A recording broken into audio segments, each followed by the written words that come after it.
Bonjour, c'est Fabrice Aboulker, j'ai composé l'album du spectacle Juliette et Roméo.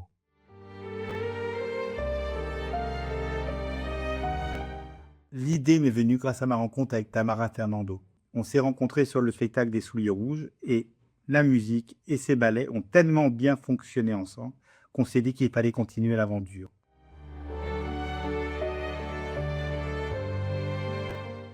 On cherchait un sujet fort universel. Roméo et Juliette s'est imposé par sa dramaturgie.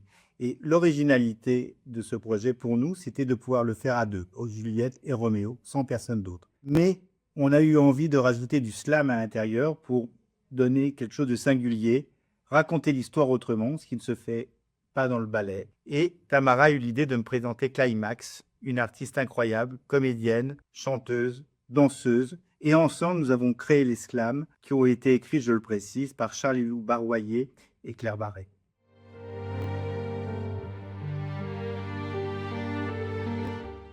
Chaque projet est pour moi un saut dans le vide. La première musique donne toujours l'élan au reste. Avec Tamara, nous avons imaginé les 15 premiers tableaux du ballet. Il ne restait plus qu'à y traduire en musique. Dans un film, la musique s'adapte aux images, mais dans un ballet, c'est l'inverse. Le chorégraphe s'appuie sur la musique.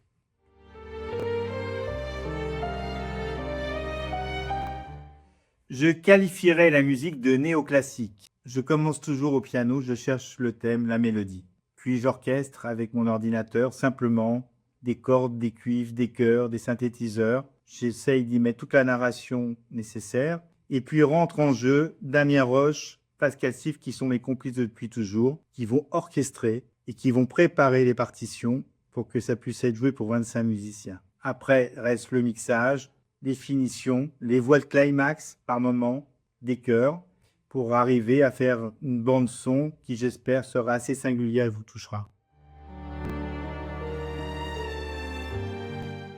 Il y en a deux, la rencontre et le suicide de Juliette. Pourquoi? La rencontre parce que c'est le premier que j'ai composé, c'est la première mélodie, c'est celui qui m'a donné l'élan et le courage de continuer. Le suicide de Juliette, c'est un morceau très personnel, c'est un moment de ma vie très important, la mélodie m'est venue à ce moment-là, et en même temps c'était le dernier morceau, et ça nous donne la fin de l'histoire et en même temps le début d'une nouvelle aventure qu'on va vivre ensemble. C'était Fabrice Aboulker, l'album est disponible sur toutes les plateformes ce vendredi, et venez découvrir le spectacle Juliette et Roméo au 13e art à partir du 6 janvier.